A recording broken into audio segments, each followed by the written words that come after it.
Big breaking news বন্ধুরা, star জলসা fan, বিশেষ করে রাজরাজেশ্বরী রানী ভবানী ফ্যানদের জন্য এই মুহূর্তে সব থেকে বড় খবর। যা শুনলে রাজরাজেশ্বরী রানী ভবানী ফ্যানদের আনন্দের শেষ থাকবে না। তাহলে চলুন জেনে নেওয়া যাক সমস্ত কিছু। স্টার জলসার জনপ্রিয় সিরিয়াল রাজরাজেশ্বরী রানী ভবানীতে নায়ক নায়িকা হিসেবে অভিনয় করছেন জনপ্রিয় অভিনেতা সায়ন বোস এবং রাজনন্দিনী পাল।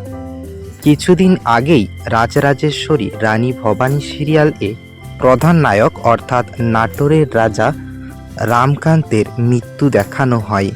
তবে মারা যাননি রাজা রামকান্ত।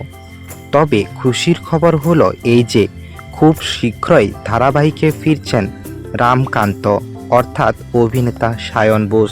হ্যাঁ বন্ধুরা, ঠিকই শুনেছেন, খুব শীঘ্রই ফিরছেন রামকান্ত। তবে তার সঙ্গে রয়েছে একটি খারাপ খবর। রামকান্তের আগের লুক চেঞ্জ হতে পারে। এবার রামকান্তকে দেখা যাবে একেবারে নতুন লুকে।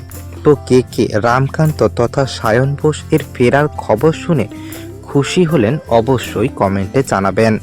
আর কেউ দেখতে ভুলবেন না যেন রাজরাজেশ্বরী রানী ভবানী প্রত্যেক দিন 8:30টায়। আর ভিডিওটাতে একটা লাইক দিয়ে চ্যানেলটাকে সাবস্ক্রাইব করে রাখুন। দেখা হচ্ছে পরের ভিডিওতে। ধন্যবাদ।